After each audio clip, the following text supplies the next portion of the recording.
میں کچھ تاخیر تھی وہ ان کے اپنے ٹیکنیکل ریزنز ہیں، عدالتی معاملات ہیں، اس کو مذاکرات کے ساتھ لنک کیا گیا کہ جی مذاکرات ہو رہے ہیں، فیصلہ لیٹ ہو رہا ہے۔ ہم نے اس وقت بھی بڑی وضاحت سے یہ بات کی کہ عدالتی معاملات مذاکرات سے منسلک نہیں ہیں۔ میں نے تو یہاں تک کہا کہ عمران خان کی جو رہائی ہے وہ بھی مذاکرات سے لنک نہیں ہے، اور اس کی ریزن یہ دی کہ عمران خان اگر جیل میں ہیں تو ان جو مقدمات ہیں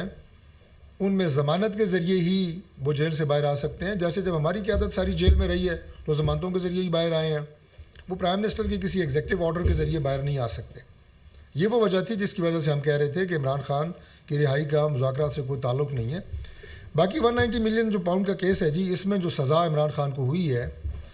وہ اختیارات کے ناجائز استعمال، اور اس کے بعد وہ جو 190 ملین جو پاکستان کی کرنسی میں 70 ارب روپیہ بنتا ہے وہ ایک پرائیویٹ شخص کو دیا گیا، جس طریقے سے دیا گیا وہ بھی میں آپ کو بتاتا ہوں، اور اس کے بدلے کک بیکس لی گئیں، اس کے بدلے رشوت لی گئی۔ جو آپ کے ایڈوائزر تھے سو کالڈ احتساب کے شہزاد اکبر صاحب، انہوں نے بھی کیش میں پیسے لیے، اور اس کے بعد القادر ٹرسٹ جو کہ 450 کنال زمین ہے وہ اس شخص سے آپ نے رشوت کے طور پہ لی جسے آپ نے 70 ارب روپے کی رقم جو ہے وہ عطا کی۔ یہ مختصر لب لباب ہے اس پوری کہانی کا۔ تفصیلات اس کی یہ ہیں، دیکھیں برطانیہ کا ایک ادارہ ہے جسے کہتے ہیں نیشنل کرائم ایجنسی۔ اب تو پاکستان میں بھی لوگ NCA سے اتنے زیادہ واقف ہو گئے ہوں گے جتنے شاید برطانیہ کے لوگ نہیں ہیں، کیونکہ اس ادارے کے ذریعے ہی یہ 70 ارب روپیہ پاکستان کی گورنمنٹ کو دیا گیا۔ اور یہ برطانیہ کا قانون وہ کیا ہے؟ وہ یہ ہے کہ کسی بھی ملک سے اگر منی لانڈرنگ کے ذریعے چوری شدہ پیسہ برطانیہ لے کے جایا جائے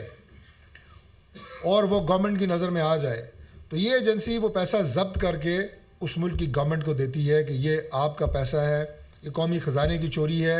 اور یہ گورنمنٹ کے خزانے میں جاتا ہے، جو بھی گورنمنٹ ہو۔ اور اس کیس میں یہ ہوا کہ پاکستان سے منی لانڈرنگ کے ذریعے یہ چوری شدہ پیسہ یہ برطانیہ کی NCA ایجنسی کی ریڈار پہ آیا،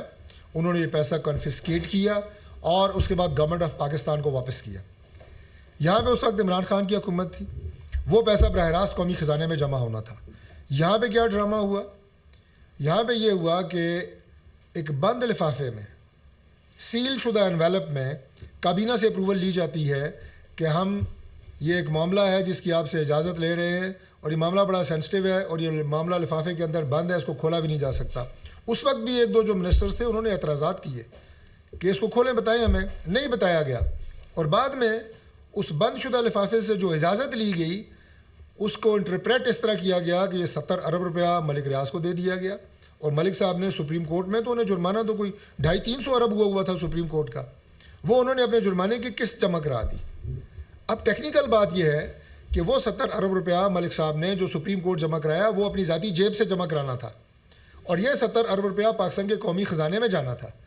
یعنی ٹوٹل پاکستان کو 140 ارب روپیہ ملنا تھا۔ 70 ارب برطانیہ سے ضبط شدہ، 70 ارب جو ملک ریاض نے جرمانے کی شکل میں دینا تھا جو سپریم کورٹ آف پاکستان نے انہیں کیا تھا۔ لیکن یہ پیسہ جو قومی پیسہ تھا، عوام کا پیسہ تھا، عوام کی ترقی اور فلاح و بہبود کے منصوبوں پہ لگنا تھا، یہ آپ نے ایک پرائیویٹ شخص کو دیا اور اس نے اپنا جرمانہ جمع کرا دیا۔ یہ بالکل ایسے ہی ہے، جس کی سادہ مثال میں آپ کو اس طرح دیتا ہوں کہ اگر مجھے یہاں اسلام آباد میں کوئی ٹریفک سارجنٹ چلان کرے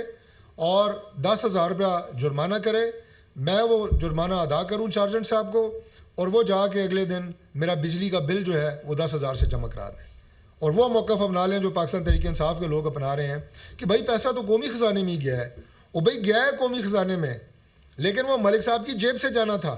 اور یہ پیسہ الگ قومی خزانے میں جانا تھا۔ جیسے جو میں نے 10,000 اگر جرمانہ ٹریفک کول مجھے کریں گے جو میں نے مثال دی، تو وہ 10,000 روپیہ جرمانے کے مد میں الگ جمع ہونا ہے اور میں نے اپنی بجلی کا بل اپنی جیب سے الگ دینا ہے۔ یہ اس طرح نہیں ہوتا کہ آپ قومی خزانے کی رقم کو آپ استعمال کریں اور یہ کہیں جناب کہ میں اسے اپنا بل دے دوں گا، میں اسے اپنا جرمانہ دے دوں گا، اور اس کے بعد اب دوسرا سوال یہ ہے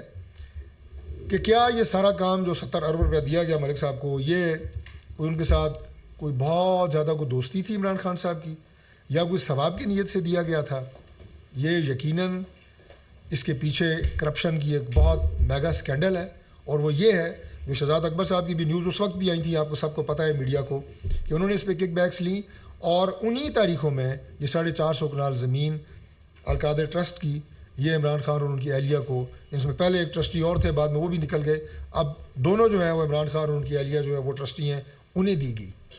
اب اس کے بعد آپ دیکھیں یہ رشوت کا پیسہ تھا، رشوت کے طور پہ یہ زمین لی گئی ملک صاحب سے۔ اب اس کے اوپر جو کہانی بنائی جاتی ہے وہ دیکھیں، وہ تو میں سمجھتا ہوں کہ اس سے بھی زیادہ افسوسناک ہے۔ پھر یہ کہتے ہیں جناب کہ ہم وہاں پہ روحانیت کی تعلیم دے رہے ہیں۔ بھائی روحانیت کی تعلیم، کسی طرح کے کوئی دینی عمارت، بلڈنگ، تعلیم، وہ کبھی بھی اس طرح نہیں ہوتا کہ کوئی مالک پلاٹ کا کہیں ملک سے باہر ہو، میں وہ مسجد بنا دوں اور میں کہوں جناب میں تو یہاں پہ مسجد جناب 5 وقت کی نماز ہو رہی ہے یہ، اور یہ شخص آ کے دیکھیں کیسی عجیب باتیں کرتا ہے۔ مسجد نبی کی بھی جب تعبیر ہونی تھی تو نبی پاک صلی اللہ علیہ وسلم نے اس وقت بھی پوچھا کہ یہ ملکیت کس کی ہے، 2 یا 3 بچوں کی، انہیں پوری قیمت ادا کر کے اس کے بعد مسجد نبی کی تعمیر جو ہے وہ شروع کرائی گئی تھی۔ اس طرح کبھی بھی نہیں ہوتا کہ آپ گورنمنٹ کا پیسہ کسی کی پرائیویٹ لینڈ کے اوپر یا رشوت میں لی گئی زمین کے اوپر آپ جو ہے پروجیکٹ شروع کریں اور اس کے بعد روحانیت کا آپ لبادہ اوڑھ رہے ہیں۔ خدا کا واسطہ ہے یہ مذہب کارڈ نہ کھیلیں۔ جو آپ نے اس میں کرپشن کی ہے وہ قوم کے سامنے ہے،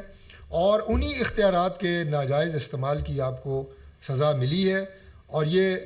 ہمارے پاس کیا تھے، گورنمنٹ کے پاس جو شواہد تھے وہ ہم نے پروسیکیوشن کے طور پہ عدالتوں کے سامنے رکھے ہیں، اس کے بعد عدالتوں نے فیصلہ کرنا تھا، اور آپ کے پاس مکمل اختیارات اس کے بعد بھی ہے کہ جو آپ چاہیں گے اپنا عدالتی عمل اور ریلیف وہ آپ جاری رکھیں۔ میں ایک اور چیز جو ہے وہ آپ سے عرض کرنا چاہتا ہوں، اور وہ یہ ہے کہ جس طرح اس 190 ملین پاؤنڈ کے کیس میں بار بار جو ہے یہ جھوٹ بولا گیا، یہ پہلی دفعہ نہیں ہے۔ پاکستان تحریک انصاف کو ہم بارہا بات یہ کہہ چکے ہیں کہ خدا کے لیے